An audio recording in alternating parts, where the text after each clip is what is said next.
Hey, and welcome to Tech Tips with Sold Out Media. My name's Amanda, and today we have our friend Dani back with us. Again, she's our master editor, and what we did was we did some tests with an iPhone 12 Pro, and we actually put it head-to-head with our Blackmagic 6K Pro.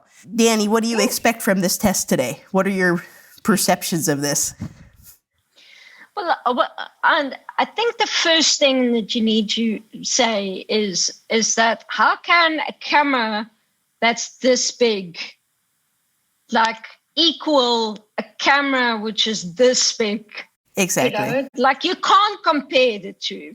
No. And to say that, hey, I can actually record a music video with an iPhone or a broadcast program with an iPhone is total lunacy. Yes, you can do it, but it doesn't mean it is a smart idea. No, exactly. Right? And guys, we're talking about, like, the iPhone, its sensor is, let's see, I got the Pro right here. The sensor isn't very much bigger than this here. But the sensor on my full frame EOS R is like, well, actually, it's like that big. And then when you have bigger cameras, you have even bigger sensor sizes. And you're getting more information into the sensor. Now, we actually recorded an entire tech tips in the iPhone 12 Pro, just to show how it can actually be done.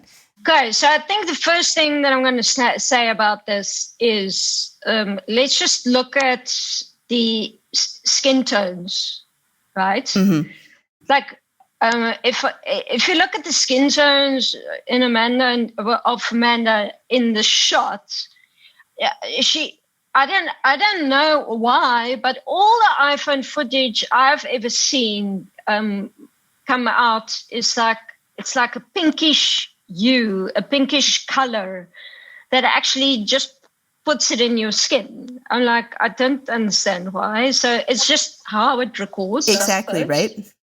Right. And then also the other thing is that okay, this is now because you can see out of the window here. What happens is when you overexpose something, that's detail you can't ever get back. Mm-hmm.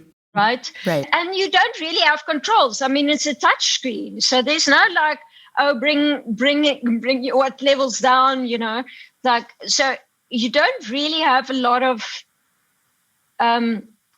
control.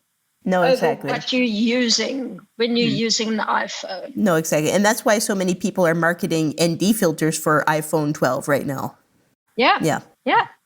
I'm going to switch over to Resolve, and I want to show you some stuff. So this is the iPhone clip, and you can see the white level up there, and you can see the black levels down here, right? And notice the information is all over from, and so the way a waveform monitor works is you read the image from left to right. So from left to right, this is what you see there. I mean, it's a beautiful image, right? But if I look at the skin tone looks wrong, you know? Exactly. There's too much orange and too much pink in it. Mm-hmm. So I'm going to switch over to underexposed Blackmagic ProRes clip, which has a LUT on, okay? So I'm just going to disable this node. Okay, so this was shot like this. This is called shooting in log. Okay, so on the Blackmagic camera, it's the film setting that was shot on here. So I've placed the LUT on, which does the conversion from log to what we see over here. This is called Rec 709. Right. And what I want you to see is that, okay, compared to the iPhone clip, which is much, much lighter, can you see what's happening in the clouds and stuff? This is not even as exposed, but it actually looks much better. Yeah, there's more detail. Look at the skin tones. Yeah. If you look there, that orange is not in this Blackmagic, even though it's unexposed. I mean, I can expose this correctly very, very quickly. You know, and the information is in that image. Whereas if I go to the iPhone clip, you know, I can't bring the information back. No, exactly. What I love about the Blackmagic camera is compared to the iPhone, notice the background is not as out of focus, in other words, depth of field, right? As I do have with the Blackmagic. And that is the power of using a lens that's that big. Exactly. The other benefit of having it, not just the sensor, but the ability to use other lenses. Yeah. But what I want you to actually look at with the iPhone footage. So here's some shots that you took with the iPhone footage. Right? Beautiful shots. You know, if you got nothing else and this is what you're shooting with, there's nothing wrong with it. No, exactly. But I won't make a program with the iPhone. Okay. No. So it's knowing what it's for, you know, like if you have nothing on you and this is what you have, this is not bad. What I want you to see is the fact that with the iPhone Pro recording, you can record in quite a big format. So here you can see 3840 by 2160. That is your resolution, right? And if you look right next to it, it gives you the ability to record in 25 frames a second. Okay. This is important if you are actually using an iPhone and want to mix it in with other cameras. So let's go to the 6K Pro. Right. And you can see, okay, they did shoot quite a bit of formats here, but here's the equivalent 3840 by 2160, which is the same as the iPhone footage we saw. Right. So, but also the frames per second is the same. Okay.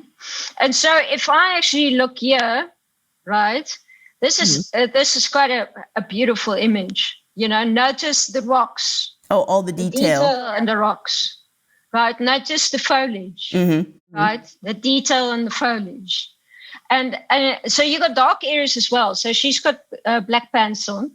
And in dark areas here in the forest and the bark in the tree and even down here in the rocks, you know, it's actually picking up quite a lot of detail. Okay. So let's go back to the iPhone. Okay. So let's see, was there something similar that we can look at? Now, this is a different type of shot altogether. Okay. But notice in the rocks. Yeah, you don't see anything in the darks. There's no definition really in it. I mean, there's definition here, right? But there's no definition there, really. So there's a few things that's important. It's sensor size, lens that you use, and format you record. Okay?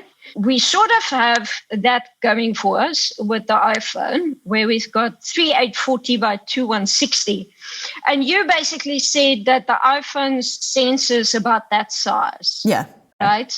So it's basically, I don't know, probably about a little bit bigger than my thumb. Okay? But when it comes to like the Canon or the Blackmagic, your sensor size is almost 3 centimeters. Exactly. Right. So it's like okay, 1.5 centimeters versus 3 centimeters, and the lens is like that, you know. so now so there's more things that can actually add to what the camera can do.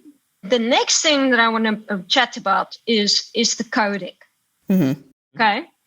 H.264 and H.265 is what the iPhone records as. But if I go to my Blackmagic, so what they did with the Blackmagic, they recorded an Apple ProRes 422 HQ or 422 for that matter. Right. This is a pro format. Okay. H.264 and H.265 is basically it's the equivalent format that you would watch something on YouTube on. That's what it's for. That's what H.264 and H.265 was designed to do. Now, this is the ProRes is a massive format, you know. So it's not only sensor size, it's not only lens, it's not only resolution, it's now format as well. So there's more components when it comes to choosing the right camera for what you're wanting to do. Mm-hmm. You can record something with an iPhone if that's all you have, right? And even oftentimes if you come across news or something, you're the only person there, pull out your phone. That footage could be worth something, right? If it's breaking news. And just as a final note too, I'll just show you guys. I'll do a little screen recording here, but you just go into settings if you want to change your camera format on your iPhone. When you click on camera, it has formats and record video. Under formats, you can select high efficiency, which will give you the ability to record in 240 frames per second if you want to do slow. And also opens up to where you can select Apple Pro RAW, which is not ProRes, but it's Pro RAW. And that's that DNG format that should be able to help you have a little bit of color correction in it. Then if you go back out to record video, you can select everything from 720 at 30 frames per second up to 4K at 60 frames per second with some PAL options in 25 frames in there as well. In a nutshell, thank you so much, Danny. We love having you, and I hope that you come back and do some more tips with us. Danny is always learning. What was it that you just finished your certificate in Adobe, the newest level of Adobe training, or? Yeah, so 2 weeks ago, I did my Resolve training or Resolve instructor certificate in Resolve 17. And then yesterday, I passed my Adobe Premiere instructor exam. Yeah, and you do that every time they have an update, you end up doing those upgrades. So it's not a new thing. Danny has always been a certified instructor as far as we were concerned. But she's always upgrading her training, and she is full of information. She's in a very, what do you call it, a happening part of the industry, really.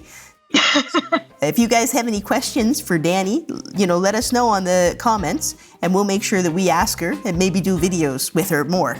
I always want an excuse to do more videos with you, Danny. All right, my friend, thank you so much for your time. And have a great day. Like and subscribe, guys.